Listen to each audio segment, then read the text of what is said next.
नमस्कार। पश्चिम बंगाल 2026 चुनाव एक ऐसा नतीजा जिसने पूरे देश की राजनीति में भूचाल ला दिया। 15 साल से सत्ता में बैठी सरकार आखिर कैसे गिर गई?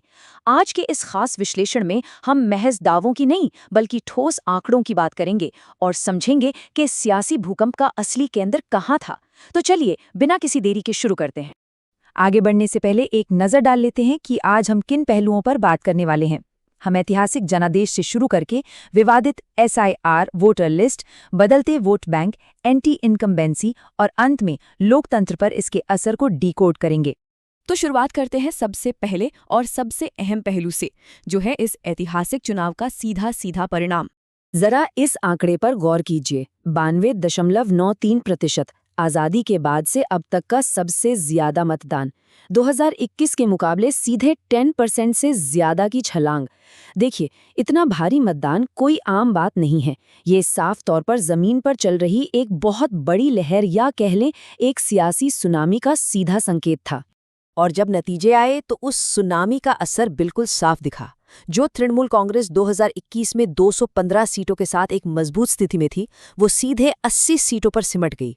और दूसरी तरफ बीजेपी ने 77 सीटों से ऐसी ऐतिहासिक उड़ान भरी कि 207 सीटों के साथ एक स्पष्ट और प्रचंड बहुमत हासिल कर लिया।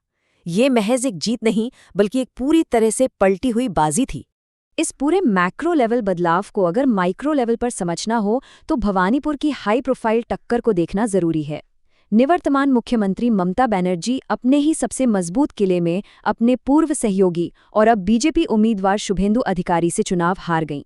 ये वो एक ऐसा महामुकाबला था जिसके नतीजे ने सच में राज्य की राजनीति की नींव को हिलाकर रख दिया।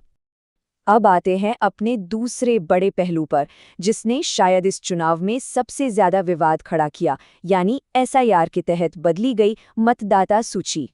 दरअसल चुनाव आयोग ने वोटर लिस्ट को क्लीन करने के लिए स्पेशल इंटेंसिव रिवीजन यानी SIR नाम की एक प्रक्रिया अपनाई। इसके तहत पश्चिम बंगाल के लगभग 90 लाख वोटरों को एब्सेंट, शिफ्टेड, डेड या डुप्लीकेट मानकर लिस्ट से ही हटा दिया गया। अब आप समझ सकते हैं कि चुनाव से ठीक पहले इतने बड़े पैमाने पर नाम कटने से वोटरों में कितनी भारी घबराहट और कितना बड़ा राजनीतिक बवाल मचा होगा। और इसका असली खेल तो आंकड़ों में छिपा है। डेटा साफ दिखाता है कि 82 सीटें ऐसी थीं जहां लिस्ट से हटाए गए वोटरों की संख्या हार जीत के मार्जिन से भी कहीं ज्यादा थी। और तो और 26 सीटें ऐसी निकलीं जहां जिन वोटरों की जांच चल रही थी उनकी संख्या भी जीत के अंतर को पार कर गई। जाहिर है, इस गणित ने चुनाव की पूरी प्रक्रिया पर कई बड़े और गंभीर सवाल खड़े कर दिए। इस पूरी वोटर डिलीशन प्रक्रिया का असर जमीन पर बहुत गहरा हुआ। कई राजनीतिक विश्लेषकों का मानना है कि नागरिकता छिन जाने के डर ने लाखों प्रवासी मजदूरों और अल्पसंख्यक समुदायों को तुरंत अपना काम छोड़कर वापस घर लौटने और किसी भी कीमत पर वोट डालने के लिए मजबूर किया। और शायद यही वो डर और बेताबी थी जिसने उस रिकॉर्ड तोड़ वोटिंग परसेंटेज में इतना बड़ा योगदान दिया।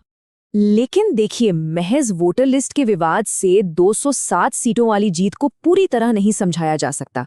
हमें राज्य के बदलते डेमोग्राफिक या जनसांख्यिकीय समीकरणों को भी समझना होगा। पश्चिम बंगाल का समाज बहुत ही अलग अलग हिस्सों में बटा है। मोटे तौर पर देखें तो 27% मुस्लिम, 23% अनुसूचित जाति और बाकी 50% अन्य।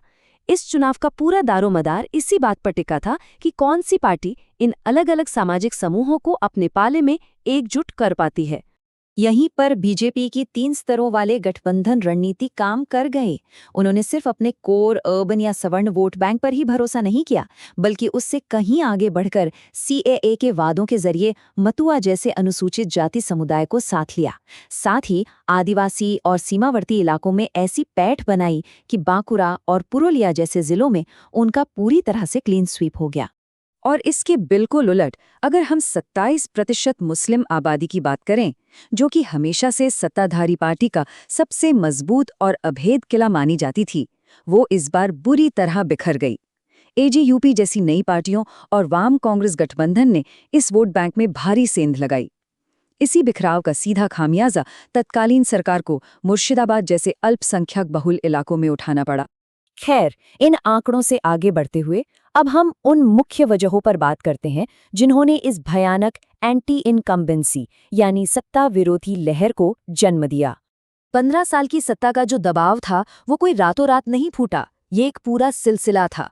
2022 का एसएससी भर्ती घोटाला, फिर अगस्त 2024 की वो दिल दहला देने वाली आरजी कर अस्पताल की घटना और उसके बाद संदेश खाली की हिंसा। इन घटनाओं ने खास तौर पर आरजी कर की त्रासदी ने तत्कालीन सरकार को उनके सबसे मजबूत और भरोसेमंद महिला वोट बैंक से बहुत दूर कर दिया। और फिर बचा खुचा काम शहरी इलाकों के गुस्से ने पूरा कर दिया। रुकी हुई नौकरियां और आर्थिक निराशा इस कदर हावी हुई कि पूरी तरह से शहरी क्षेत्रों की 76.5% सीटों पर बीजेपी ने सीधा कब्जा जमा लिया। शहरों में दशकों से जो एक दक्षिणपंथी विरोधी माहौल था, वो ऐतिहासिक दीवार इस बार पूरी तरह से ढह गई। अब आते हैं अपने अंतिम पड़ाव पर। इस सियासी भूकंप के नतीजे क्या रहे और हमारे लोकतंत्र के लिए इसके क्या मायने हैं?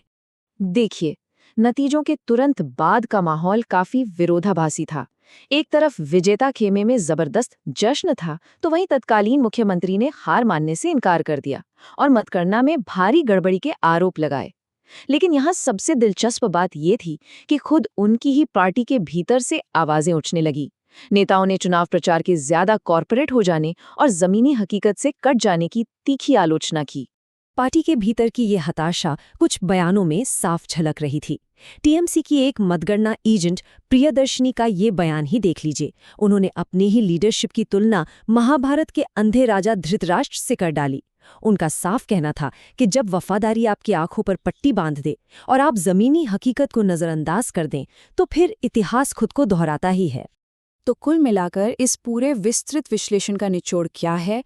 जिस पैमाने पर ये ऐतिहासिक जीत दर्ज की गई है, वो चुनाव विश्लेषकों और हम सभी के सामने एक बहुत बड़ा सवाल खड़ा करती है। इतने गहरे डेमोग्राफिक बदलाव, इतनी भारी एंटी इनकम्बेंसी और ऐसे विवादित वोटर लिस्ट संशोधन, ये सब मिलकर भविष्य के चुनावों और हमारी लोकतांत्रिक प्रक्रियाओं की साख को किस दिशा में ले जाएंगे, ये एक ऐसा सवाल है जिस पर हम सबको सोचना होगा।